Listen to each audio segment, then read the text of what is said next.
Com a palavra. Eu apenas pedi a palavra. Senhor presidente. Para deputado, aleluia, com a palavra. Dou a palavra ao ilustre deputado Valdir. Conceda a palavra ao primeiro orador inscrito, nobre deputado. Olá, começa agora mais uma edição do Frequência Política, o podcast de política feito em parceria pela equipe de análise política da XP Investimentos com o portal Infomoney. Eu sou Marcos Mortari. Eu sou Richard Bach. Eu sou o Vitor Scaletti. E eu sou Débora Santos. E hoje, no primeiro bloco, vamos falar sobre as dificuldades enfrentadas pelo governo para fazer avançar suas medidas provisórias. Nesta semana, o plenário da Câmara dos Deputados aprovou a MP 870, que trata da reforma administrativa do governo. Também vamos falar sobre o rompimento de relações entre o presidente da Câmara dos Deputados, Rodrigo Maia, e o líder do governo na casa, Major Vitor Hugo. No segundo bloco, vamos falar sobre a edição especial da pesquisa XP e PESP, que foi a campo para sentir um pouco o clima depois das manifestações contra os cortes na educação. Também vamos falar sobre a autonomia do Congresso, que nesta semana votou a admissibilidade da reforma tributária na CCJ da Câmara dos Deputados. Este programa foi gravado na quinta-feira, dia 23 de maio, e vai ao ar na sexta-feira, dia 24, pela manhã.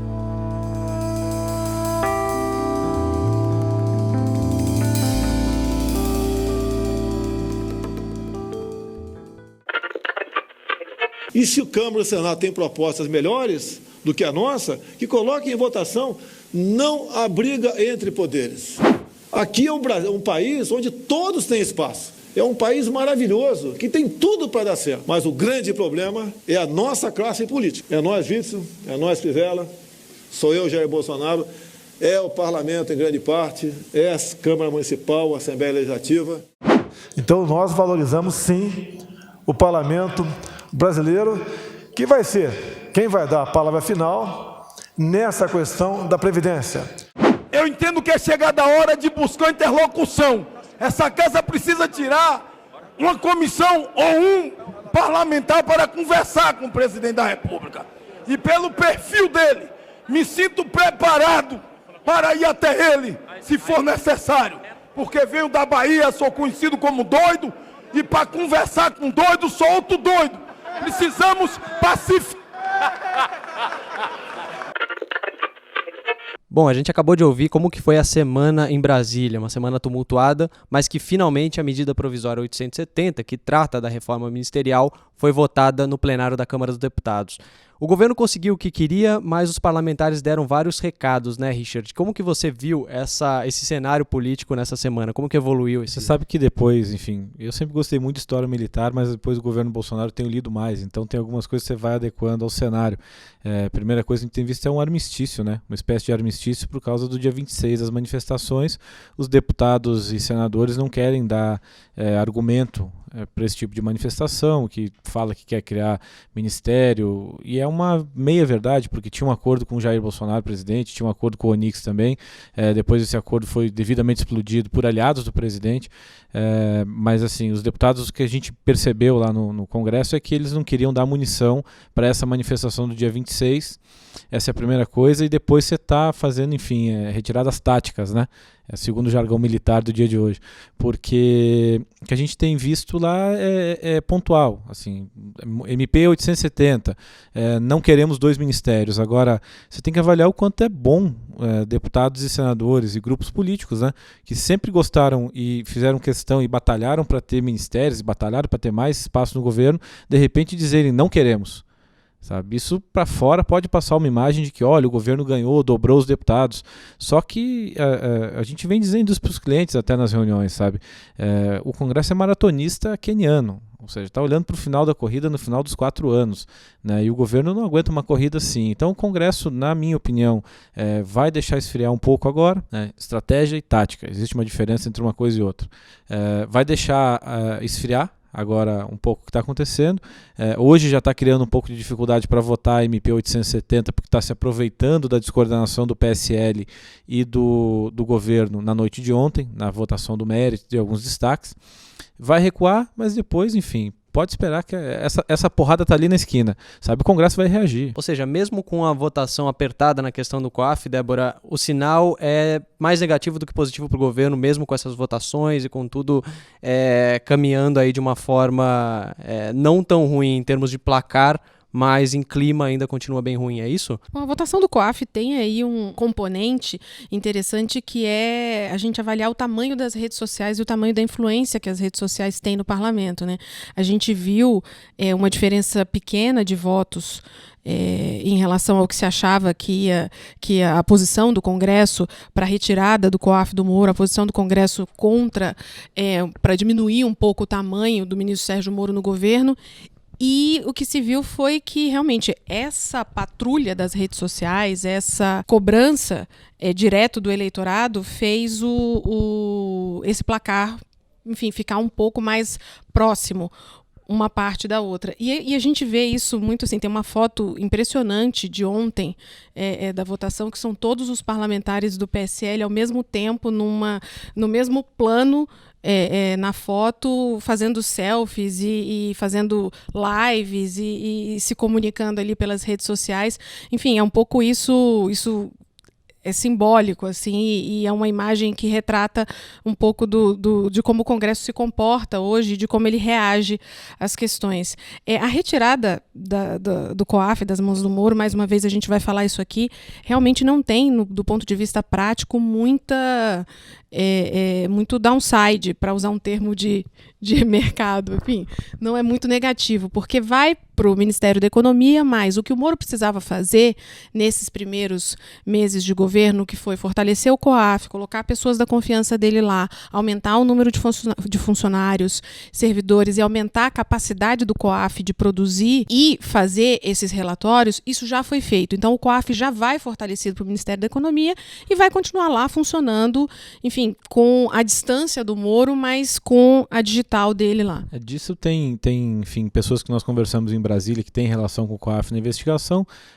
Eu até falei isso no podcast, outra edição do nosso podcast. Na prática está mudando mesmo o lugar onde vai mandar o ofício. Muda o CEP do Ministério, porque na vida real mesmo não vai mudar nada. A relação que o COAF tem com Receita, com procuradores, com as investigações que já mantém, vai continuar. Né? Então... Assim, só vale acho que uma parte para tomar um pouco de cuidado também de usar a votação do COAF para tentar medir base do governo, esse tipo de coisa, porque foi um destaque específico. Tem um recado ali mais talvez para o Moro do que para o governo em si. A gente até estava olhando aqui mais cedo os números de votação por partido, etc. Você tem que olhar com muita cautela. Não significa que o governo está organizado, que se estivesse organizado poderia ser melhor. Mas também assim, não é esse o termômetro para usar, tentar medir tamanho de base. Enfim, acho que tem matérias mais afeitas ao governo mesmo, que podem ser usados para ter um monte disso para frente. Né? Tem um outro capítulo dessa luta também, que é o veto presidencial que pode ser feito pelo presidente Bolsonaro a essa mudança do COAF. E aí tem um outro capítulo também, quarto capítulo, quinto dessa luta política, que é depois a análise desse veto pelo Congresso. Se o Congresso reafirma, se o Congresso, enfim, dá a vitória, dá o ganho de causa ao ministro Sérgio Moro. Mas eu concordo com você, a mensagem é política, a mensagem não é numérica. Só que essa luta ainda vai se desenrolar mais em alguns capítulos. E aí dentro do governo, né, Richard? Porque a gente tem, nas nossas pesquisas, a gente mostra o ministro Sérgio Moro mais bem avaliado, enfim, em termos de popularidade, maior que o próprio presidente Bolsonaro. Então é aquele momento da gente avaliar, assim, na prática, se o presidente Bolsonaro realmente sente esse tamanho do Moro, assim, se é do qualquer interesse, decisão né? que ele tomar, seja vetar ou não fazer nada, é uma decisão relevante. Né? Vai ser interpretado. Deixa eu pôr uma pimenta aqui. E é uma decisão que vem com um capricho do presidente ali. O Flávio Bolsonaro tem sido investigado pelo COAF.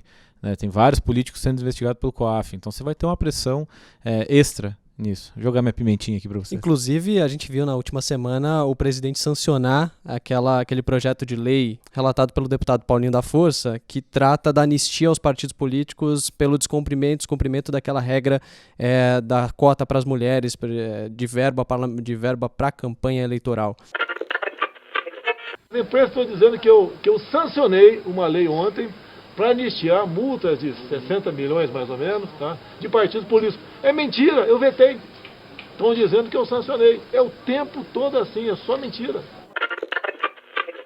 né? O presidente sancionou na última hora lá, não fez muito alarde com isso, ainda disse que era fake news a questão da sanção, que tinha um veto ali, enfim, mas o fato é que ele sancionou essa lei, agora está valendo aí para essa anistia para os partidos. Bom, vamos aproveitar que o Marcão está falando aí de anistia e vamos falar de briga, né?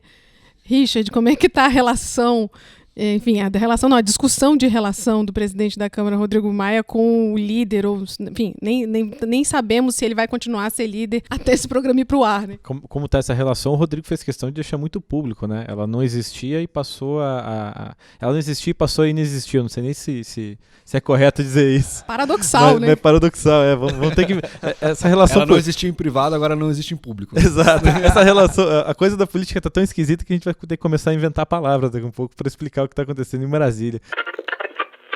Há pouco, quando arguí o presidente sobre a questão Major Vitor Hugo, ele o fortaleceu na condução da liderança junto à Câmara, bem como tem muita convicção do trabalho a ser desenvolvido, também pela deputada Joyce Halsemann e pelo senador Fernando Bezerra. Então é um trio de atacantes extremamente preparados e que juntos, com outros parlamentares e com a equipe de coordenação do Palácio do Planalto, há de levar o melhor àquela casa para a nossa sociedade brasileira. Assim, sem crítica pessoal, acho que crítica pessoal elas têm que ser um pouco restringidas porque são ofensivas, apesar da tônica em Brasília ser um pouco diferente disso no dia a dia, mas na minha opinião, acho que o Vitor Hugo não errou em ações na liderança do governo só. Antes ele era um líder que não incomodava, então batiam nele por esporte, mas ninguém queria derrubar de verdade, né? Quando ele passou a tuitar, quando ele passou a se comportar como mais um deputado, enfim, do perfil do PSL ou dessa turma mais ligada a redes sociais, aí ele passou a incomodar, né? Aí começou a balançar mais forte, o vento começou a pegar mais forte nele. Mas o erro fundamental do Vitor Hugo não é ser um líder inexpressivo ou sem articulação política.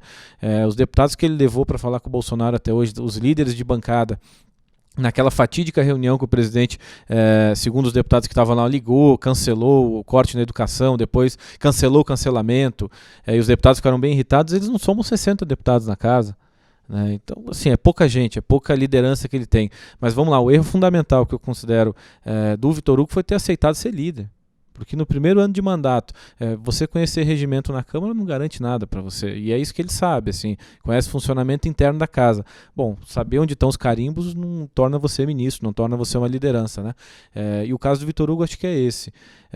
Para o Rodrigo, quando ele não atrapalhava, convinha, porque se o Bolsonaro colocasse um líder melhor naquela liderança do governo, Rodrigo ia ser obrigado a combinar a pauta com outro. E não é exatamente o que o presidente da Câmara quer.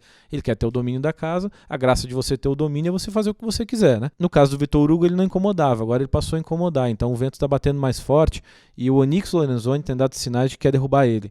Então, quem segura mesmo é o presidente Jair Bolsonaro. Ele é um quadro do presidente Jair Bolsonaro. Joyce Hasselmann, como líder do governo no Congresso, é um quadro muito mais ligado ao Rodrigo Maia. O Fernando Bezerra, líder do governo no Senado, é outra construção, é MDB com Davi Alcolumbre. O Vitor Hugo é uma pessoa do Jair Bolsonaro, então essa conta tem que ser direcionada ao presidente. E eu queria até te perguntar, Richard, ele também teve, o Vitor Hugo, com muita dificuldade para lidar com essas diferenças do PSL, né? A gente está vendo aí um racha. Assim, o PSL sempre foi de várias correntes, sempre teve as suas questões internas e diferenciais. Nos últimos 6 meses de existência.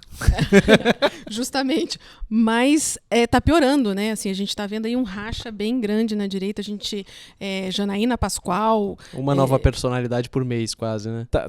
Tá piorando e é meio do perfil deles. Como você mencionou antes, a foto lá, tá todo mundo caprichando para o celular. O debate está acontecendo, o Rodrigo Maia está dirigindo a sessão e as pessoas estão fazendo live, sabe? Outra faceta dessa lógica do PSL, do perfil desses deputados, foi a votação que convocou o ministro da Educação, o Abraham Weintraub, porque ali os deputados mais experientes orientaram o PSL, disseram, olha, não pede votação nominal, porque vai ficar evidente que o governo não tem nem 100 votos aqui. Pois tinha 82, né, 84, alguma coisa assim, não batia 85 votos. Mas a graça para esses deputados do PSL, eu estava lá, ninguém me contou, nós vimos isso, era pegar essa lista e dizer, esses deputados votaram contra o ministro da Educação e colocar na rede social. Então a lógica não é a de proteger o governo, a lógica é de fazer campanha em rede social, continuar tendo esse tipo de atuação. Aí você vai criar, como o Marcos falou, uma liderança nova, ou pelo menos publicamente, alguém que queira aparecer no mês. É todo mundo buscando 15 minutos de fama. O problema dos 15 minutos é que eles acabam, né? Não, e a principal pauta para esses 15 minutos de fama é bater no próprio Congresso, né? É atacar a própria casa de onde eles vêm e piorar o ambiente para o governo. Né? Mas é falta de consistência, porque estão batendo no Congresso, porque hoje é legal bater no Congresso, mas se fosse legal bater em ararinha azul, estariam batendo em ararinhas azuis. Igualzinho estão batendo no Congresso, com a mesma intensidade e como se fossem especialistas em ararinhas azuis. Sabe? Deram uma folga pro STF, né? Essa semana. Né? Deram, tá, enfim, o pessoal está conseguindo dormir mais tranquilo ali do outro lado da praça, né? Estão falando de remédio, estão falando... Enfim, acho que essa folga vai acabar se eles começarem a julgar realmente e engatar o julgamento da criminalização da homofobia, né? Ô Richard, qual que você acha que são os limites aí dessa estratégia de usar as ruas e as redes sociais para pressionar os parlamentares? Nessa semana, se você pensar do ponto de vista de resultado, bom, não foram criados 2 ministérios, parte da pauta foi atendida, como a gente estava falando agora há pouco. Mas qual que é o limite disso? Até onde isso vai? Você estava até falando do maratonista, né, que é o Congresso Maratonista, enfim. Para onde vai? Onde a gente pode olhar isso tudo? Olha, esse tipo de manifestação, de tentativa de articulação política, primeiro não é novo. O Bolsonaro tentou fazer isso lá atrás, em março. O resultado, então, já é mais ou menos conhecido, porque o Congresso parou de trabalhar, ficou 15, 20 dias sem produzir nada, e agora a gente tem as medidas provisórias vencendo, você tem a regra de ouro, o PLN da regra de ouro, sem saber para onde vai, a Previdência atrasadíssima, de acordo com o cronograma original que todo mundo imaginava. O Congresso joga com o tempo, né? Então o ganho do Congresso é esse. Agora não votou os 2 ministérios, né? Mas também derrotou o Moro no plenário ontem à noite, e derrotaram em público, foi votação nominal. E esse tipo de tática demonstra alguns limites, em que pese você na coisa mais simbólica e de dar satisfação para a rua, conseguir não ter criado 2 ministérios, o Congresso essa semana aparentemente está mais rápido nas votações, assim, tem os seus limites. Eu acho que encontramos o limite de votos ontem, ou pelo menos dá para especular que se encontrou alguma coisa nesse sentido, porque o Moro perdeu no plenário em votação nominal. Isso não é pouco, ele é a personalidade pública, política, mais bem avaliada hoje no Senado Nacional pelas pessoas, a gente pesquisa todo mês dizendo isso, e perdeu. Sabe? Então essa pressão de fora para dentro ela tem as suas limitações, ela tem os seus sucessos, claro. O Bolsonaro pode ter um discurso de que, olha, coloquei o Congresso para trabalhar, isso alimenta as pessoas mais militantes, mais ligadas a ele, mas de novo, o Congresso é maratonista, e a reação? Não tem rebote, é isso mesmo, o Congresso está acuado, ficou com medo das ruas, ou a gente tem que pensar que o Congresso está esperando uma oportunidade de bater na reforma da Previdência, ou ter uma agenda diferente, ou tomar as medidas provisórias do Bolsonaro, começar a colocar um cercadinho em volta dele. Eu sou mais adepto à segunda linha. É meio cíclico isso, né, Richard? Porque a gente está vendo um distensionamento do Congresso, mas não uma desmobilização, né? Hoje muita gente acordou falando, nossa, agora vai.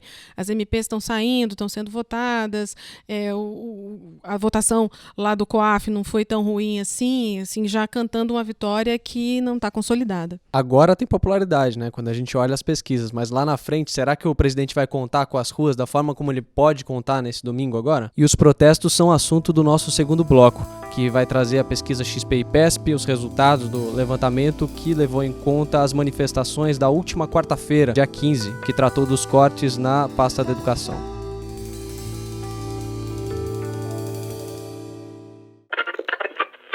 O presidente, naturalmente, por pertencer ao PSL, ele faz parte do sangue que irriga aquele partido.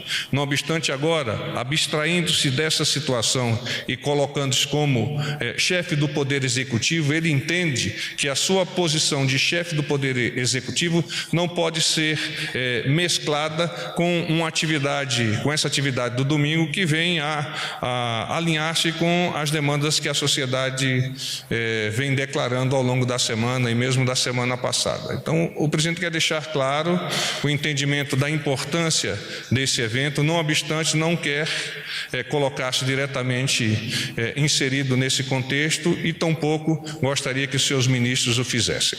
Só de líderes nós teríamos mais, pelo menos 15 líderes para falar.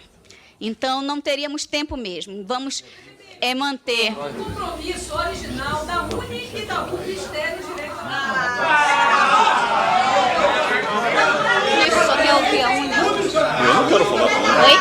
falar para a Uni, não são eleitos? Não, mas você quer ouvir A Uni? Não. Nem a UBS. Nem a UBS. Vamos manter a ordem desse trabalho. Deputado, me perdoe. Deputado, não é o senhor que decide quem fala ou não aqui nesta reunião, tá? Deputado, houve uma... Não, a presidência decide, deputada. E a Uni é uma instituição... Na sua comissão, a presidente da mesa chamou os estudantes para falar, disse que daria voz a nós. A gente é estudante, quer ter escola, quer ter educação, quer ter universidade. E porque quer falar tem que ser tratado dessa forma. Aqui é a nossa casa. Se os deputados estão aqui, se o governo está aí, foi porque o povo colocou. Agora, se tem rei no Brasil, que tem verdades absolutas, a gente quer derrubar o rei do Brasil, então. A gente não vai ficar calado, não. A partir de hoje, Bolsonaro e o ministro não dormem em paz, porque é estudante na rua, povo na rua, contra esse governo absurdo.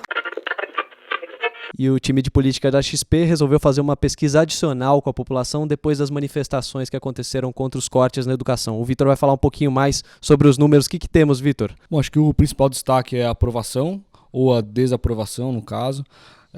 Continuou subindo, a gente falou aqui há 2 semanas atrás, quando a gente divulgou a pesquisa do mês de maio, realizada na primeira semana de maio, que a desaprovação estava subindo, apesar da aprovação estar praticamente de lado aí. E agora, 2 semanas depois, já na terceira semana de maio, a pesquisa foi realizada nos dias 20 e 21, com 1.000 entrevistas, tá? A gente capturou um aumento do ruim e péssimo, né, da desaprovação de 31% para 36%, subiu 5 pontos percentuais, então, portanto, aí no limite da margem de erro. Isso é uma tendência que a gente vem capturando desde fevereiro, quando o governo tinha uma desaprovação de 17% e agora já bateu em 36%. E o destaque dessa pesquisa dessa semana é que pela primeira vez o ruim e péssimo passou o bom e ótimo, né? Então, dessa vez o ruim e péssimo com 36% ficou na frente do bom e ótimo com 34%. Numericamente eles estão ali dentro da margem de erro, mas é a primeira vez que a gente tem uma diferença, enfim, no qual o ruim e o péssimo ficam na frente. E esse crescimento se deu em cima do regular, né, de quem achava que o governo era regular. E a gente foi olhar também a abertura, de onde veio isso, de onde estão, enfim, quais os setores da sociedade, quais as regiões, renda, enfim, grau de escolaridade, toda a nossa abertura das categorias para ver de onde estava vendo isso. Engraçado que a parte de apoio mais clara do Bolsonaro, então assim, o Sudeste, renda mais alta, mais escolarizados, que foi quem deu mais voto para o Bolsonaro na eleição e constitui ali a base de apoio um pouco mais dura, não teve uma mudança muito grande na desaprovação. No entanto, nas regiões em que o Bolsonaro já ia pior, especialmente no Nordeste, essa é uma tendência que continua piorando. Então, assim, já era ruim, já era pior do que na média e continua piorando, tá?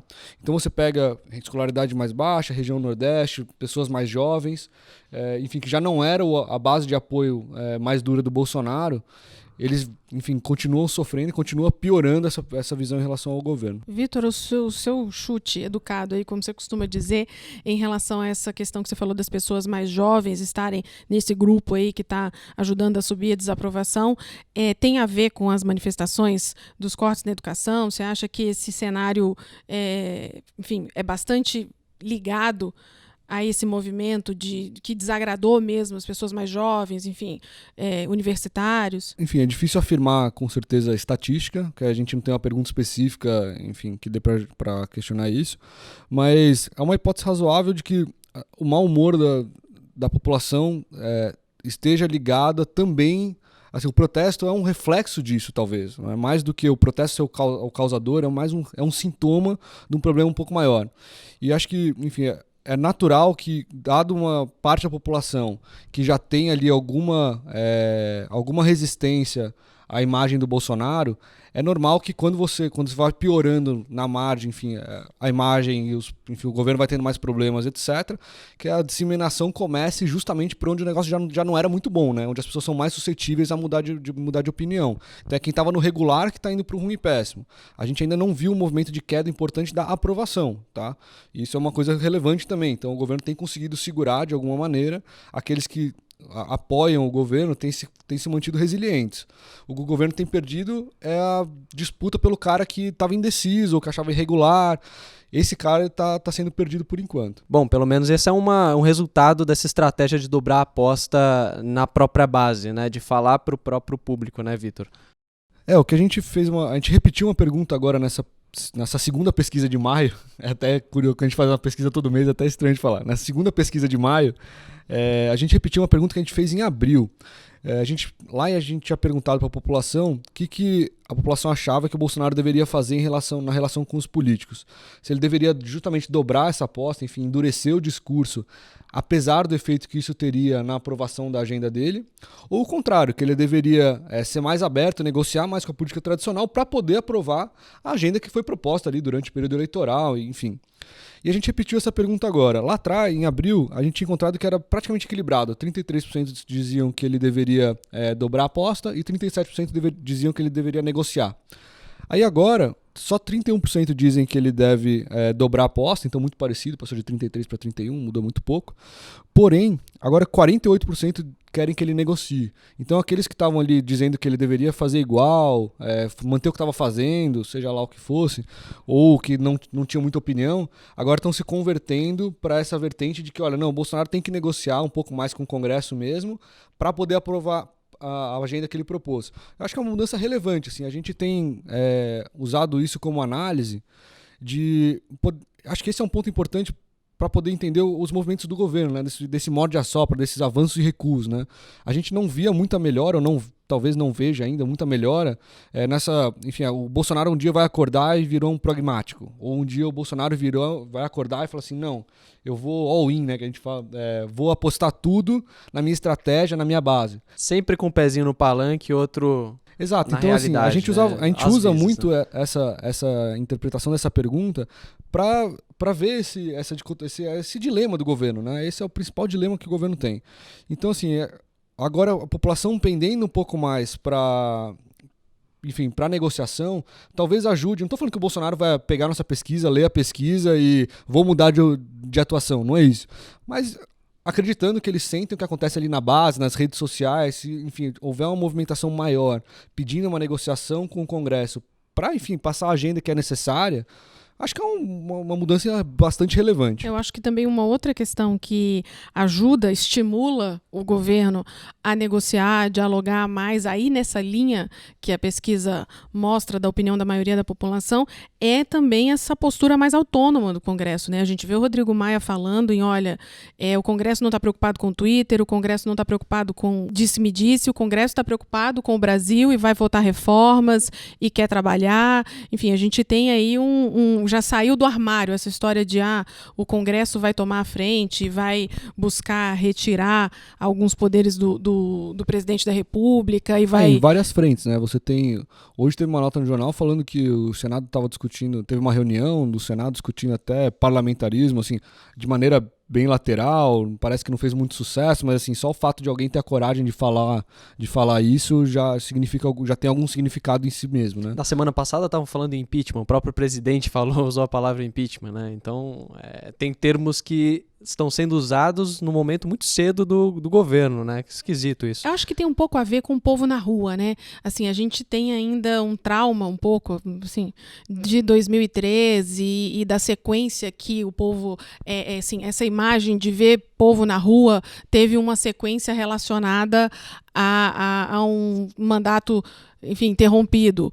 E eu acho que pode ser que isso tenha um pouco a ver com a... A gente tem até alguns números nessa pesquisa, dado que a gente fez essa rodada extra justamente depois das manifestações do dia 15, que foram contra o governo, foram, enfim, contra os cortes da educação, mas de maneira geral, né, não foi positiva para o governo, certamente. A gente fez duas perguntas, a gente perguntou se as pessoas achavam que as manifestações eram importantes, elas tinham sido importantes.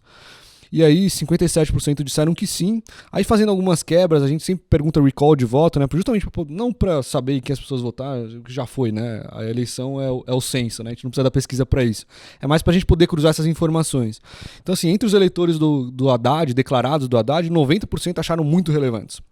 E do Bolsonaro, só 30% acharam relevantes, o que é natural, né? Assim, o cara que está em oposição ao governo acha a manifestação contra o governo muito relevante. E esses 30% é um pouco daquela fatia dos agregados, né? O pessoal que veio depois, que é mais antipetista do que bolsonarista em si, né? Que votou por exclusão, né? Pode ser, é difícil de afirmar estatisticamente, mas acho que é uma hipótese bastante razoável. E a segunda pergunta que a gente fez foi justamente essa, que é um pouco nessa linha que a Débora estava falando, que era o que as pessoas achavam que era mais provável de acontecer no futuro, que a gente visse novas manifestações ou que isso se encerrasse ali. E 86% das pessoas, consenso, né, quase, disseram que, enfim, as manifestações iam se repetir. E aí, mesmo quebrando entre bolsonaristas ou eleitores do Haddad, ambos disseram, enfim, não teve uma divergência muito grande, 95 do Haddad e 80 do Bolsonaro, enfim, é alto de qualquer jeito, acham que as manifestações iam se repetir. Lembrando que a pesquisa foi feita aí no dia 20 e 21, na segunda e terça-feira da semana da gravação do podcast, mas que, enfim, tem ganhado corpo, quer dizer, não sei se não dá pra gente falar que tá ganhando corpo, mas tem uma convocação para manifestação no dia 26, a gente tem monitorado alguma coisa de redes sociais para tentar pegar a magnitude dessas manifestações. No podcast da semana passada a gente até tentou dar um chute, da semana anterior, né, as manifestações do dia 15, a gente até tentou dar um chute educado, como eu gosto de falar e a Débora me lembra sempre, de como seriam as manifestações. Para domingo, a gente tem visto os movimentos mais tradicionais, se é que a gente pode falar assim, em relação a movimentos muito novos de redes sociais, mas as grandes páginas como o MBL, Vem Pra Rua, etc., fora da convocação das manifestações, uma própria divisão dentro ali do governo mesmo, do PSL mais governista mesmo, tem divergências lá dentro. A gente teve 2 momentos essa semana, né, Vitor? No início da semana estava todo mundo falando das manifestações, enfim, o Bolsonaro não tinha se pronunciado pessoalmente ainda, mas estava todo esse núcleo duro da direita, PSL ali, falando das manifestações, do apoio, da necessidade de apoio ao presidente. De repente você viu uma onda de críticas a esse alto desagravo que seria a manifestação, assim, meio que perceberam que isso ia pegar meio mal. O que a gente tinha falado um pouquinho também, enfim, a nossa avaliação é que o governo tinha se colocado um teste no qual era uma situação de perda-perda, né? Se a manifestação fosse muito grande, enchesse a Paulista, enfim, fosse espalhada aí pelo Brasil, etc., o que o governo ia fazer com um monte de gente na rua pedindo uma pauta contra o Congresso, contra o STF, enfim... Era um pepino na mão. E se não aparecesse ninguém... O que ia fazer com as derrotas? O que ia fazer com as derrotas tipo essa do COAF? Porque uma das pautas da manifestação no início da semana era manter o COAF com o Moro, né? E o outro, assim, se não aparecesse ninguém, o governo, se o presidente chama uma manifestação e não aparece ninguém, é um problema, né? Ou seja, de qualquer jeito, um climão, né? Você tem que confrontar o Congresso em qualquer uma das hipóteses, tendo pouca adesão na manifestação ou tendo muita adesão na manifestação. E aí, né? essa ala mais, assim... se é que a gente pode dizer que são, em alguma medida, pragmáticos assim, do PSL e do pessoal de apoio ao governo, eles disseram, olha, a gente está no perde-perde, vamos dar uma arrefecida nisso. E aí, agora mais para o final da semana, já começaram a tentar passar nas redes sociais uma imagem de que a manifestação seria espontânea. Assim, acho que foi um passo inteligente, tá? Assim, estrategicamente, eles buscaram uma saída para esse perde-perde. Acho que vale dar esse crédito para percepção, enfim, conseguiram fazer essa leitura de que não tinha muito a ganhar ali, com as manifestações, pelo menos com a pauta que tinha. Então eles tentaram mudar a pauta, estão tentando falar que mais orgânico, etc. E que, assim, de alguma maneira, é uma vacina que deve funcionar. Seja o que acontecer no domingo, seja o tamanho que tiver, o governo vai ter um discurso de falar, olha, eu não tinha muita ligação com isso, então, assim, se for muito grande, aparentemente não deve ser, mas se for muito grande, o governo vai poder falar, olha, não é exatamente a minha pauta. Se for muito pequeno, falar, não estava organizando isso, então, enfim... Agradeço o apoio, mas assim... Obrigado, né? Obrigado. É isso aí, valeu. E aí vai da capacidade do governo de transformar o que acontecer no dia 26 em alguma coisa mais positiva, até para ajudar nessa questão da avaliação das pessoas sobre a agenda do governo no Congresso. Porque, assim, é meio que um consenso, né, Vitor, de que não está caminhando e que alguma coisa precisa ser feita. A gente fez uma pergunta específica sobre a avaliação da população em relação à velocidade das coisas, como que a agenda do Bolsonaro está andando no Congresso. E só 4% disseram que a agenda tem prosseguido de maneira satisfatória. Ou seja, né, todo o resto acha que está tudo praticamente parado ou muito devagar. Então, basicamente, assim, a gente perguntou não só o que as pessoas estavam achando da velocidade, a gente perguntou de quem que era a culpa. Que é o mais importante, né? E o mais divertido. A agenda, enfim, para 20% das pessoas a agenda tem prosseguido devagar por culpa exclusiva do governo, então aí, enfim, do Bolsonaro, do executivo, digamos assim. 30% acham que é culpa só do Congresso. E 35% acham que é do governo e do Congresso. Mas o engraçado é justamente, assim, o mais legal foi fazer justamente o cruzamento para ver entre os eleitores do Bolsonaro e do Haddad. Assim, entre os eleitores do Haddad, a maioria acha que a culpa é do governo e do Congresso ou só do governo. Entre os eleitores do Bolsonaro, a grande maioria acha que a culpa é só do Congresso. Então, assim, e aí na média fica tudo meio parecido, assim, mas assim, a culpa é, enfim, pela população, a culpa está sendo distribuída. Então, assim, os bolsonaristas acham que é um pouco mais do Congresso, quem é de oposição acha que é um pouco mais também do governo, mas, enfim, ninguém isenta muito o Congresso, porque a aprovação no Congresso não é maravilhosa, mas isso de fato tem atrapalhado um pouquinho as discussões na casa. Mais um indício aí, né, Vitor, de que não vai acabar esse cabo de guerra, porque se está mais ou menos dividida aí essa responsabilização, cada um vai querer puxar para o seu lado para ficar com menos... acho que isso explica um pouco do porquê que o Congresso está buscando uma agenda mais independente, enfim, puxando algumas coisas que ele possa tocar e falar que, olha, a agenda é minha, não é do presidente, etc, e está caminhando. A reforma da Previdência, de alguma maneira, por incrível que pareça, está entrando um pouco nessa caixinha, mas acho que o modelo ideal aí de mostrar isso talvez tenha sido, por enquanto, a tramitação da reforma tributária. Um pouco do que foi na linha da reforma trabalhista com o Temer, né? Que hoje a gente olha para trás e fala que enfim, o Temer que fez a reforma trabalhista. É uma meia-verdade ou menos que uma meia-verdade. Assim. Quem empurrou a reforma trabalhista não foi o Temer, foi uma agenda do próprio Congresso. Foi o Congresso apesar do Temer, né? Exatamente. E acho que tem acontecido isso, a gente tem visto em Brasília, enfim, o Richard e o Paulo têm trazido esses relatos de Brasília, de que existe quase um consenso ali entre enfim, os deputados, senadores, de que a reforma tributária é muito relevante e eles têm empurrado um projeto de reforma tributária ali, enfim, de integração de impostos, etc. Acabou de passar na CCJ essa semana, e é um projeto que não só não tem a digital do governo, como o governo estava a fim de mandar um outro. Então, assim, ele tem andado apesar do governo também. É um jeito de dizer, olha, gente, nós estamos entregando alguma coisa aqui boa para o Brasil, que o Brasil precisa, que vai ajudar, e naquilo que o governo coloca o dedo não anda, mas naquilo que é pauta do Congresso e que o Congresso faz autonomamente, anda. Então, vocês aí decidam de quem é a culpa das coisas não estarem andando. É mais ou menos esse o recado. Ou seja, é o Congresso que está do lado do país e o governo não está do lado do país. Essa é a discussão no fim do dia, né? Quem está do lado do país e quem não está. O pano de fundo é esse.